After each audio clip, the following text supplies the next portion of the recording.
You're listening to Keeping It 100 with Mel and Bruce, sponsored by the 100 Black Men of Las Vegas. My name is Mel Tillar, and I'm your host. Today, we are going to be talking about an issue that is extremely important to our community. Black women who are pregnant. These are the stats. Black women are over 3 times more likely to die in pregnancy, postpartum, than white women. New research finds. And to help us to break all of that down, to help us talk about what's actually happening on the ground, we have as our guest today, Miss Jessica Hernandez. Jessica, welcome to the show. Thank you, Mel. Happy to be here. I am very happy to have you on board today because you are a full spectrum birth worker. We have talked about this subject before on our show, but we have never had anyone who actually works and have boots on the ground who can tell us exactly what they're seeing from their perspective on a day-to-day basis. So first of all, let's start with this. Tell us what a full spectrum birth worker is. Yes, so essentially I am a doula, what most folks would know as a doula. But I like the term full spectrum birth worker, which means that I support families and birthing people from fertility, pregnancy, birth, and postpartum. It also means I support folks through loss, whether that's miscarriage or neonatal loss, and also supporting folks through fertility if there have been any issues or challenges within that space. So fertility, pregnancy, birth, postpartum, and loss. All right. And no, so this is wonderful. Full spectrum birth worker, doula. You actually work with clients. You're actually in the hospitals. You actually go to doctor's appointment with your clients, correct? yes, so essentially I have attended prenatal visits with my clients. Due to COVID, sometimes that can be limited depending on the provider. I do attend births in the hospital and outside of the hospital. And I also attend virtual visits with providers and my clients. So it just depends on what the situation is when it comes to COVID protocols, because it can vary with different providers, different cities, because they also offer virtual doula services, which means that I support folks out of state. I have clients in New York, I've had clients in Texas, and then I'm based in Los Angeles, but I have had clients in the Bay Area. This is the $1 million question. Do you see Black women who are pregnant treated differently than white women who are pregnant in your particular practice? Yes, I do. And when I first meet with clients, when we have consultations, their number one concern is death or some sort of. Wait a minute. The Black women that you service, your yes. Black clients, yes, they actually ask you about the possibility of dying. So they're more focused on avoiding that event, right? So they come to me because they know of the statistics, right? Yes. They know of the horrible reality with systemic racism and violence within the system, the hospital healthcare system.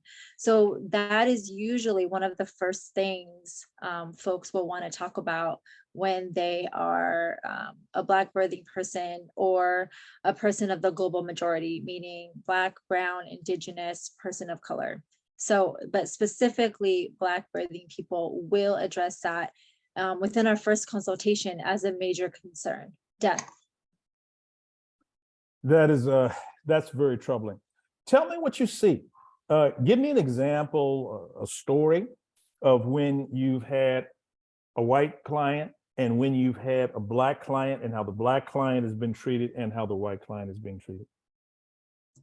Yes, we spoke about this the other day, and I have supported clients simultaneously of a client, a white family, and then I was supporting a Black family as well. Their due dates, their guest dates were a couple weeks apart, but they both were going into labor, pretty much a few days apart. And what I see, this isn't the only time, just speaking on this particular incident, is they were experiencing very similar challenges within the birth, meaning the birth was long. They wanted to, both of them, labor at home as long as possible, experiencing all the discomfort around what comes with a birth. Yes. But when they both were admitted into the hospital, they were presented very different options as far as the support from their provider, meaning medications, listening to them, and even having the flexibility. My white family, birthing person, was actually okayed to leave their room, their hospital room, after they were admitted, to go for a walk, which most birthing people know that is not a common occurrence. I've never actually seen that happen, but they did want to go outside for a walk, because we know, right, as birth workers, that movement in birth and labor helps the whole process move a lot quicker. Movement, right? Yes. And then I had another family, a Black birthing person, and they also wanted to focus on movement to support their birth, so the birth would happen quicker, and use movement as a way to cope with the pain. And they were not allowed to leave their room. In fact, they weren't even suggested that they even leave the bed, so they were confined to their bed. And they have all these monitors, which is fetal monitoring, which is pretty typical, but we can advocate around that, meaning that we can ask for intermittent monitoring or asking for some wireless monitoring. There's very limited devices in the hospital in labor and delivery to allow that. But as long as the birthing person is coping and everything looks like things are going well, we should be able to access that. But that was not the case for that particular family. Things were going just fine. She was coping, but they wanted to have her confined to the bed and consistently monitor, while my other client on the other side of town, The white lady. was given complete freedom. Yeah, Yes. complete freedom. And I saw the way that that my clients were spoken to much differently. They were not given the same choices, right, in their birth. Very limited choices for my Black family for this particular situation, which, what, as a birth worker, I'm supporting one client in person and speaking to another client, over text, FaceTime, phone calls, going back and forth, talking about what's going on, and very similar situations, but their autonomy in that room is completely different. Some of my listeners want help and they'd love to contact you. So please give us your contact information. Yes, I have a website, akashabirth.com. It's spelled AKASHA birth, BIRTH.com. I'm based in Los Angeles. You can also find me on with my Instagram handle, Akasha Birth LA.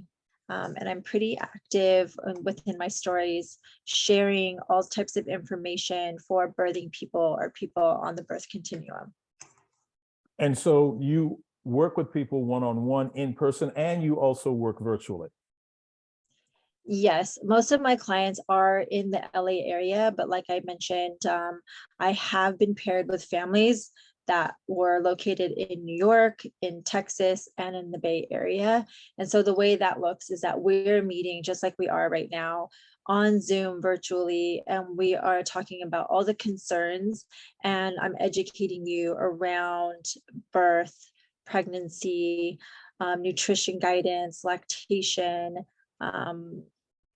all the things, right, that we focus on the birth continuum, and then in postpartum as well.